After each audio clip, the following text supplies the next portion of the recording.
नमस्कार दोस्तों, हम फिर से आ चुके हैं सतलुक आश्रम धनाना में। जी हाँ दोस्तों, ये 3 दिवसीय हम भंडारे में 3 दिवस का जो ये अखंड पाठ है, हम इसमें फिर से आ चुके हैं। यहाँ पे कितने ही भव्य तरीके से जो है इस आश्रम के गेट को, मेन गेट को सजाया गया है। और इसी के साथ साथ यहाँ पे जो 2 मेन एंट्री गेट है, यहाँ पे हमें देखने को मिल रहे हैं। तो आइए अब अंदर चलते हैं। हम इसी के साथ साथ जो है हमें यहाँ देखने को मिल रहा है एक सत साहिब का जो है झंडा, यहाँ सफेद झंडा बीचों बीच लगाया गया है। इसी के साथ साथ जो है फूलों से जो है सजाया गया है इस भव्य गेट को। और यहाँ पे हम देख सकते हैं कि यहाँ पे जूता घर, जी हाँ दोस्तों, जूता घर का पोस्टर है यहाँ पे। जैसे कि हम देख सकते हैं कि यहाँ पे जो है अन्य श्रद्धालु जन अपने जूते चप्पल जो है जमा करवा रहे हैं। नमस्कार जी। सत साई भगत जी। क्या नाम है आपका? मेरा नाम समरजीत दास है। समरजीत जी, यहाँ पे जैसे हम देख सकते हैं कि जोड़ा घर है, यहाँ पे सभी के जो है जूते चप्पल जमा करे जा रहे हैं। तो यहाँ पे क्या व्यवस्था है उन्हें? यहाँ पे कम से कम 1 लाख के करीब हमारे पास बैग हैं। इसमें कम से कम 4 लाख के करीब भक्तों के यहाँ पे जूते जमा हो सकते हैं। हम हर एक भक्त के जूते यहाँ पे जमा करते हैं, उसको एक टोकन देते हैं। उसके बदले में तब वो भंडारा करने के बाद में वापस अपने घर जाता है तो टोकन हमें दिखाता है, उसके बाद में उसको जूते मिल जाते हैं। बाय द वे किसी भक्त का टोकन गुम भी हो गया है तो उसको उसके टाइम के हिसाब से, हम उसकी रो के हिसाब से उसको चेक करके उसको प्रोवाइड करवाते हैं जूते। मैक्सिमम यहाँ पे भक्तों के 99% भक्तों के जूते यहाँ पे मिल जाते हैं, ऐसी कोई बात नहीं होती। बहुत अच्छी व्यवस्था है। जैसा कि हम देख सकते हैं, अब हम अंदर आ चुके हैं और यहाँ पे संत रामपाल जी महाराज जी की प्रतिमा लगी हुई है। जी हाँ दोस्तों, इसे भी बड़े भव्य तरीके से जो है फूलों के द्वारा सजाया गया है। और इस तरफ मैं दिखाना चाहूँगा, इसी के दूसरी तरफ जो है संत कबीर साहिब जी की जो है प्रतिमा लगी हुई है। और अंदर की तरफ जैसे हम जाते हैं, हमें यहाँ सुनने को मिलता है संत गरीबदास जी महाराज के द्वारा लिखी गई जो वाणियाँ हैं, उनका जो है पाठ हो रहा है यहाँ पे। इसी के साथ हम आगे बढ़ते हैं और हमें यहाँ देखने को मिल रहा है कि यहाँ पे 2 पाठी सेवा है जो यहाँ संत गरीबदास जी महाराज जी के अमर ग्रंथ का जो पाठ कर रहे हैं। और इन्हीं के साथ साथ जो है यहाँ पे कुछ सेवादार, कुछ श्रद्धालु जो हैं यहाँ पे चवर सेवा का जो है आनंद लाभ उठा रहे हैं यहाँ पे। अगर हम आगे जाएं थोड़ा, तो यहाँ पे हमें देखने को मिल रहा है यहाँ पे अन्य महापुरुषों की जो है यहाँ तस्वीरें लगाई गई हैं। यहाँ पे स्वामी रामदेवानंद जी महाराज, परम पूज्य संत रामपाल जी महाराज को नाम उपदेश देने की आज्ञा देते हुए। इसके आगे हमें देखने को मिल रहा है स्वामी रामदेवानंद जी महाराज की जो है यहाँ तस्वीर है। उसके बाद जगत गुरु तत्वदर्शी संत रामपाल जी महाराज जी की जो है यहाँ फोटो लगाई गई है, जिनके आगे जोत भी जल रही है। इसके साथ साथ जो है हमें यहाँ पूर्ण ब्रह्म कबीर देव साहेब जी की फोटो देखने को मिल रही है। वह अंत में जो है संत गरीबदास जी महाराज जी, जिनका आज बोध दिवस है, आ चुके हैं रक्तदान शिविर में। जी हाँ दोस्तों, रक्तदान को महादान भी कहा जाता है और यहाँ पे जो है रक्तदान शिविर का आयोजन किया गया है। आइए जानते हैं इसके बारे में कि ये आखिर क्या है और किस प्रकार से किया गया है। नमस्कार जी। नमस्कार भाई। क्या नाम है आपका? सचिन नाम है भाई। सचिन जी, यहाँ पे आप क्या सेवा कर रहे हैं? यहाँ डबल डोनेशन कैंप लगाया हुआ है भाई, संत रामपाल जी महाराज की दाद है। तो आपकी क्या यहाँ पे काम है, आपका क्या कर रहे हैं? हम यहाँ पे फार्म भर रहे हैं, जो भी भगत आते हैं, जो ब्लड देना चाहते हैं, उनके फार्म भरे जाते हैं यहाँ पे। फार्म भरने आप कितने बजे से बैठे हो यहाँ पे? सुबह 8 बजे से।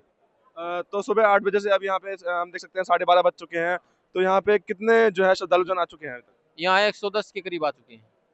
और ये ब्लड डोनेशन जो कैंप है वो कब तक लगा है?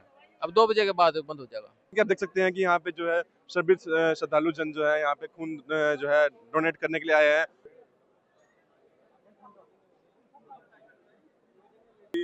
यहाँ पे आया हुआ है जो अपना रक्तदान कर रहा है, वो सीधा यहाँ आ रहा है। आइए इनके बारे में जानते हैं। नमस्कार जी। साहब जी। क्या नाम है आपका? संजय दास।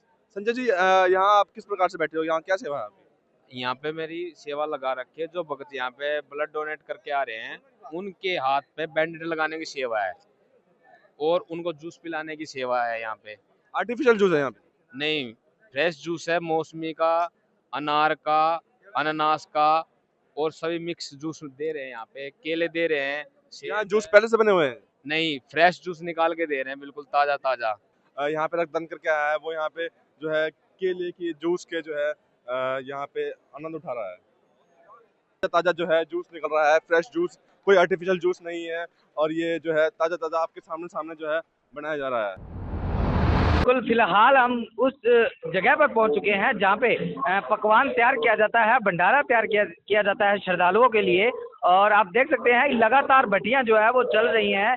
कहीं पे बूंदी बन रही है और मीठा बनाया जा रहा है और कहीं पे लड्डू बनाए जा रहे हैं। और सभी भट्टियां आप देख पा रहे होंगे, एक नहीं लगातार 1 2 3 आखिर तक जो है बटियां चल रही हैं। पूरा भंडारा जो है ये पंडाल बनाया गया है श्रद्धालुओं के लिए। यहाँ पे श्रद्धालु जो है वो बैठ के भंडारा कर सकते हैं। ये वो बड़ा पंडाल है जहाँ पर महिलाओं के लिए भंडारे की व्यवस्था जो है वो अलग से की गई है। बहुत बड़े पंडाल में आप देख पा रहे होंगे जिसमें सिर्फ महिलाएं हमें देखने को मिली है, जहाँ पे सिर्फ महिलाएं भंडारा कर रही हैं। जैसे हमने आपको पहले बताया कि जैसे दूसरे भंडार घर में व्यवस्था की गई थी जो भोजन की परोसने की, वहाँ भी बाल्टियां रखी गई है और यहाँ से नजदीकी बाल्टियां रखी गई है ताकि जल्दी से जल्दी जो है श्रद्धालुओं तक भोजन पहुँच सके। तो आगे की ओर हम बढ़ते रहेंगे और आपसे भी बातचीत से बने रहेंगे।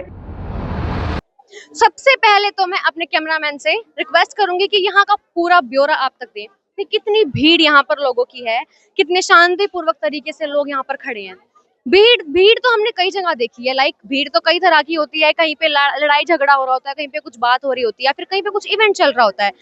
बट हम इस भीड़ को अगर देखकर पता लगा पाए तो हम सिर्फ इतना जान पा रहे हैं कि यहाँ पर कुछ शांतिपूर्वक तरीके से लोग अपने अपने काम में लगे हुए हैं, आ रहे हैं, जा रहे हैं, खा रहे हैं, पी रहे हैं, मेडिकल चेकअप करा रहे हैं, या फिर कोई प्रदर्शनी एंजॉय कर रहा है, या फिर हमें आते जाते लोग यहाँ पर दिख रहे हैं। तो हम आ चुके हैं मेडिकल कैंप के अंदर, हमने एंट्री कर ली है और जैसे ही हमने एंट्री की हमने देखा कि यहाँ पर लोग पहुंचे हैं और बहुत ही यहाँ पर भीड़ भी हमें देखने को मिल रही है कि जिसको भी चेकअप कराना था वो यहाँ पर बैठे हुए हैं। मैं लेके चलती हूँ आपको डेंटल क्लिनिक की ओर। तो अंदर का टूर अगर हम लें तो अगर हम बात करें डेंटल की तो किसी भी इलाज के लिए डेंटल के 1 घंटा या फिर आधा घंटा तो आराम से लगता ही है। और इतनी भीड़ के साथ 1 घंटा अगर कोई किसी का इलाज कर रहा है तो बहुत ज्यादा मैनेजमेंट की प्रॉब्लम होगी, ऑब्वियस सी बात है।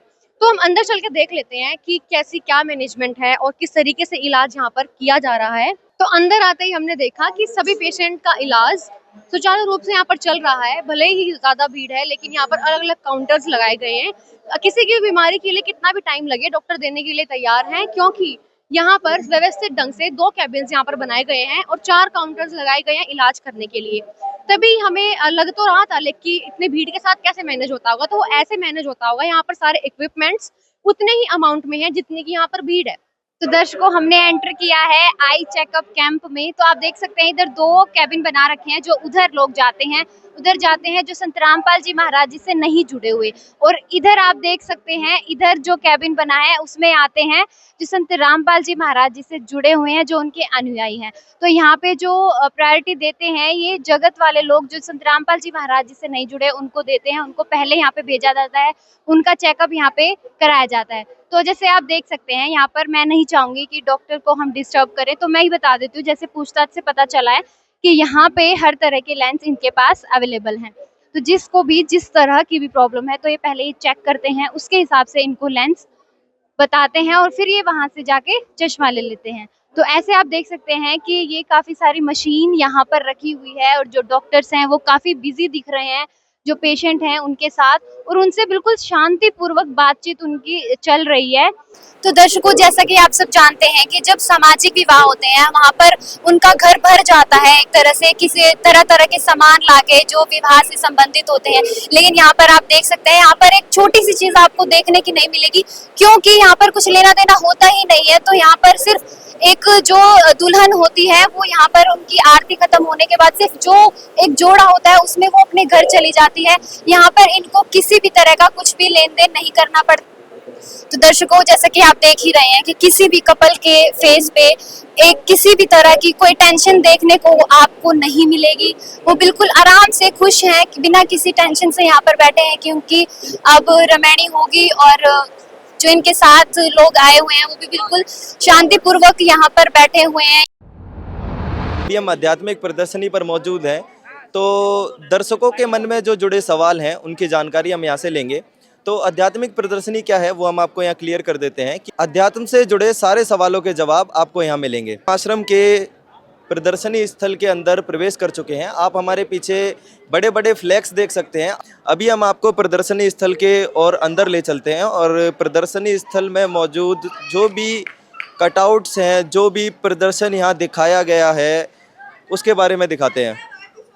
भगतजन मौजूद हैं तो इनसे हम जानने की कोशिश करेंगे कि कौन थे संत गरीबदास जी महाराज जिनके उपलक्ष्य में ये जो प्रदर्शनियाँ लगाई गई हैं, जो समागम मनाया जा रहा है, क्या विशेषता थी उनकी, क्या कारण था प्रदर्शनी लगाने का और समागम मनाने का? जी सर, नमस्कार सर। सच साहब जी, क्या शुभ नाम है जी आपका? मेरा नाम जीवन दास है।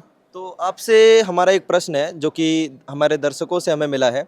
तो आप हमें ये बताइए कि कौन थे ये संत गरीबदास जी महाराज जिसके उपलक्ष्य में ये इतना महासमागम मनाया जा रहा है? संत गरीबदास जी छुड़ानी झज्जर हरियाणा में एक संत हुए हैं जो जिनके बोध दिवस अर्थात जिस दिन उनको परमात्मा ने सतलोक से आके स्वयं मिले थे कबीर साहब, तो उस उपलक्ष्य में ये गरीबदास जी महाराज जी का बोध दिवस मनाया जाता है। तो इसमें अमर ग्रंथ का पाठ होता है, 3 दिवसीय यह समागम हमारा रहता है परमात्मा की दया से। और गरीबदास जी महाराज जी को इस दिन परमात्मा स्वयं आके मिले थे जब वो 10 वर्ष की आयु में थे, और उनको पूरा सतलोक दिखाया, पूरा स्वर्ग लोक, उससे ऊपर ब्रह्मा जी, विष्णु जी और शिव जी का लोक दिखाया, और उससे ऊपर जो सतलोक है, जो मोक्ष का स्थान है, जो सचखंड जिसको कहा गया है, वो सारा विवरण उनको दिया, और फिर उनको आदेश दिया कि आप नीचे जाके ये सारा ज्ञान परमात्मा के इस ज्ञान का प्रचार करो। आप देख सकते हैं किसी एक बालक को एक चिता पर लेटाया हुआ है और बाकी जो लोग हैं वो खड़े होकर रो रहे हैं। तो नीचे भी आप देख सकते हैं एक लाइन लिखी हुई है, बालक गरीबदास जी को मृत समझकर चिता पर लेटाकर अग्नि देने की तैयारी करते हुए गांव वाले। मतलब ये जो चिता पर लेटे हुए हैं ये गरीबदास जी महाराज जी हैं जिनके उपलक्ष्य में यहाँ पर जो है बोध दिवस मनाया जा रहा है। तो आप पीछे देख सकते हैं और भी कई कटआउट्स लगे हुए हैं। एक कटआउट और देख सकते हैं कि जिस पर जो गरीबदास जी महाराज जी थे जो लेटे हुए थे चिता पर, वो बिल्कुल मृत्य थे, लेकिन अगले फोटो में आप कटआउट में देख सकते हैं कि वो उठकर बैठे हुए हैं और जो बाकी गांव के लोग हैं वो उन्हें देख रहे हैं। तो ऐसे ही इसी प्रकार के कई कटआउट्स आप देख सकते हैं। इतनी सुंदर जो प्रदर्शनी है यहाँ पर लगी हुई है, किताब रखी हुई है, सजावट तो कुछ इस तरह की गई है जैसे देखने में लगता है कि ये बहुत ही महत्वपूर्ण जो है किताब है।